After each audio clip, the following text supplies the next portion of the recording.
Assalamualaikum. Selamat pagi anak-anak semua, apa kabar? Semoga kalian semua selalu dalam keadaan sehat dan tetap tinggal di rumah ya. Selamat berjumpa kembali dengan Ibu.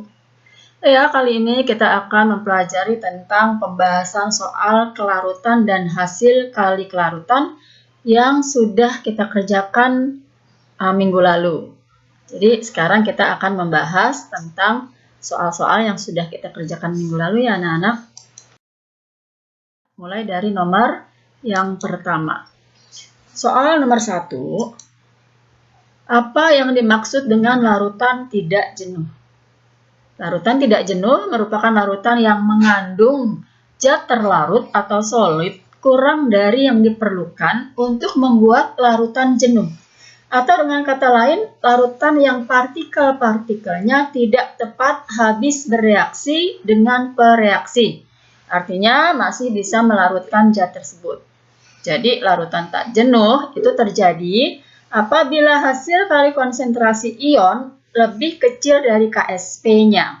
Berarti larutan tersebut belum jenuh. Atau bisa disebut juga larutan masih dapat larut. Itu yang pertama. Yang kedua, apa yang dimaksud dengan larutan jenuh? Larutan jenuh merupakan suatu larutan yang mengandung jumlah solut yang larut dan mengadakan kesetimbangan dengan solut padatnya. Atau dengan kata lain, larutan yang partikel-partikelnya tepat habis bereaksi dengan pereaksi atau zat dengan konsentrasi yang maksimal. Larutan jenuh ini terjadi apabila hasil konsentrasi ion sama dengan KSP-nya. Berarti larutan dikatakan tepat jenuh. Yang ketiga, larutan lewat jenuh.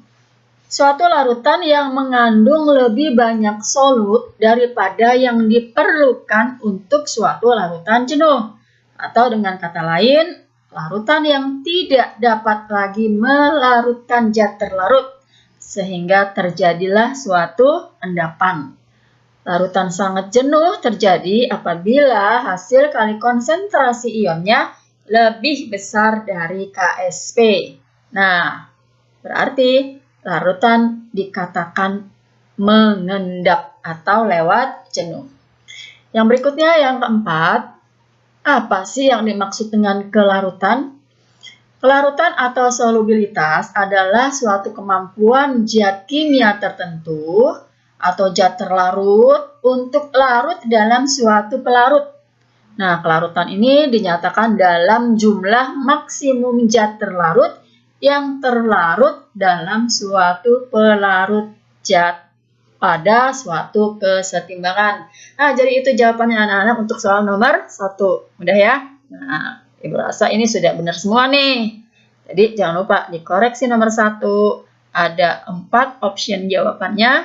Jadi soal nomor 1 itu kita beri bobot nilai 4. Apabila betul semua, maka bobot nilainya 4. Gitu ya anak-anak ya? Oke. Kita lanjut dengan soal nomor 2. Soal nomor 2, jika kelarutan Ag2CrO4 dalam air adalah 5 mol per liter. Tentukanlah berapa hasil kali kelarutan Ag2CrO4 tersebut. Nah, apabila diketahui AR masing-masing unsur untuk Ag 108, untuk Cr 52, untuk oksigen 16. Yuk kita jawab sama-sama.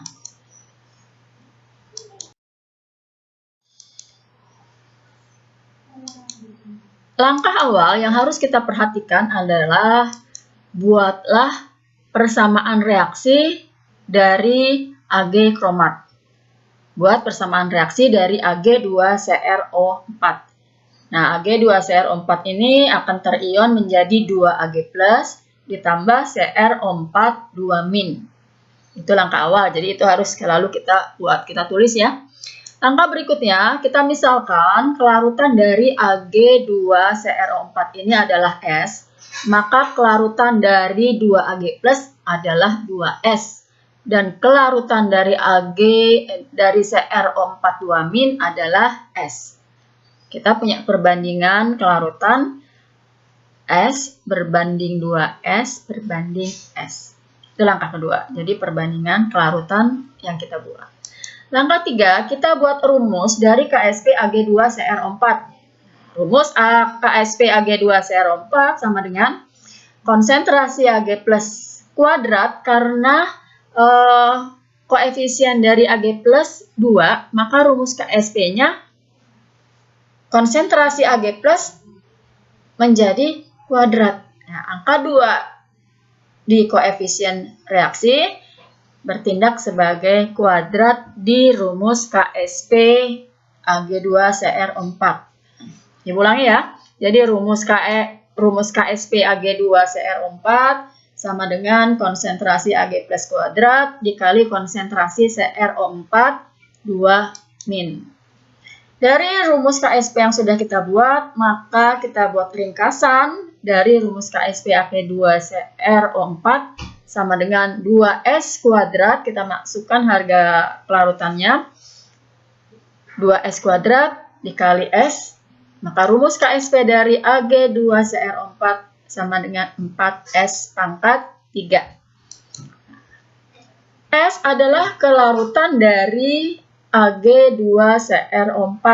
Nah, diketahui kelarutan dari Ag2CrO4 adalah 5 mol per liter, maka S-nya kita ganti dengan angka 5. Sehingga menjadi 4 dikali 5 pangkat 3. Hasil dari KSP Ag2CrO4 sama dengan 500 atau 5 dikali 10 pangkat min 2. Nah, jadi akhir dari perhitungan nomor 2 tentang KSP Ag2CrO4 ini sama dengan 5 dikali 10 pangkat 2. Udah ya anak-anak ya? Bagaimana untuk soal nomor 2? Benar semua dong? Oke, silakan ya koreksi. Soal nomor 2 memiliki bobot skor sama dengan 2. Baik ya, kalau sudah kalian koreksi, kita lanjut ke soal berikutnya. Soal nomor 3. Soal nomor 3, diketahui KSP dari CaOH 2 kali sama dengan 4 kali 10 pangkat min 6. Tentukan kelarutan molar dari CaOH 2 kali dalam air. Nah, ini kebalikan dari soal nomor 1. Kalau soal nomor 1 yang ditanya adalah KSP, maka soal yang kedua ini yang ditanya tentang kelarutannya. Kelarutan dari kalsium hidroksida. Mari kita bahas sama-sama anak-anak. Pembahasan soal nomor 3 sama dengan cara soal nomor 2. Kita buat dulu persamaan reaksi dari CaOH 2 kali. Ionisasinya menjadi Ca2+ ditambah OH ditambah 2OH-. Ibu ulangi. Reaksi ionisasi dari CaOH 2 kali menjadi Ca2+ ditambah 2OH-. Kita misalkan kelarutan dari CaOH 2 kali adalah S, maka kelarutan dari Ca2+ adalah S juga, dan kelarutan dari 2OH- menjadi 2S. Nah, kemudian kita buat rumus KSP-nya. KSP CaOH 2 kali sama dengan, tinggal kita kalikan ion-ion sebagai hasil kali dari CaOH 2 kali. Ibu ulangi, KSP CaOH 2 kali sama dengan S dikali 2S kuadrat. Maka tinggal kita masukkan data yang sudah kita punya. KSP CaOH 2 kali sama dengan 4S pangkat 3. Harga KSP-nya sudah diketahui untuk CaOH 2 kali, yaitu 4 dikali 10 pangkat min 6. Tinggal kita masukkan harga KSP CaOH 2 kali. 4 kali 10 pangkat min 6 sama dengan 4S pangkat 3, maka S pangkat 3 sama dengan 4 kali 10 pangkat min 6 dibagi 4. S pangkat 3 sama dengan 10 pangkat min 6 maka S sama dengan 10 pangkat min 2 molar. Nah, jangan lupa anak-anak, kalau bilangan berpangkat dipangkatkan, maka pangkatnya tinggal dibagi berapa jumlah pemangkatannya. Karena ini pangkatnya 3, maka 10 min 6 nya kita bagi dengan 3. Hasilnya tinggal 10 pangkat min 2. Jadi hasil dari kelarutan CaOH 2 kali dalam air adalah 10 pangkat min 2 M. Baik, mudah juga kan anak-anak? Oke, silahkan dikoreksi. Ibu rasa juga ini betul semua ya anak-anak ya. Jangan lupa bobot skor dari soal nomor 3 juga 2. Begitu ya anak-anak? Sudah dikoreksinya? Kita lanjut ke soal yang terakhir. Soal nomor 4.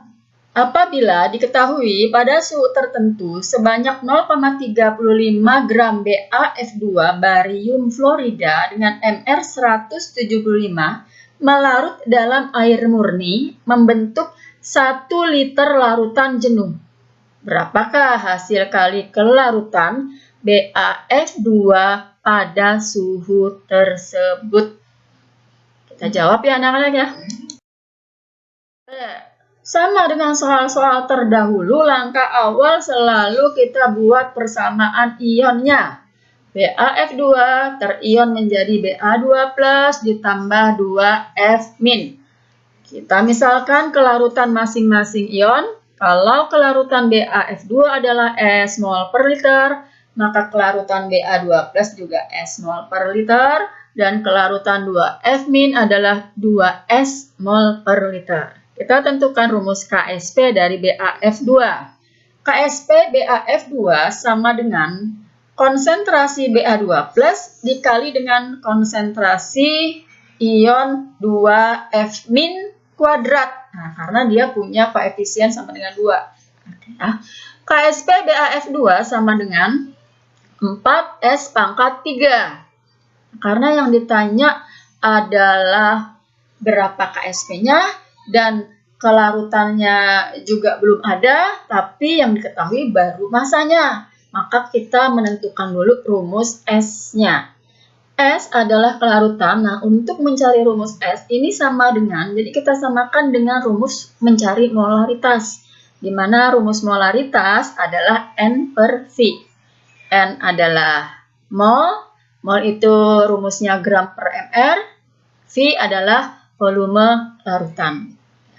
Kebetulan volume larutannya sudah 1 liter. Jadi rumus M-nya sama dengan N per V, kita tinggal masukkan data. Sama dengan gram per mr dibagi V. M sama dengan 0,350 dibagi 175 dibagi 1. Maka kelarutannya adalah 0,002 M. Atau 2 dikali 10 pangkat min 3. Kita tinggal masukkan harga kelarutan ini ke dalam rumus KSP dari BaF2.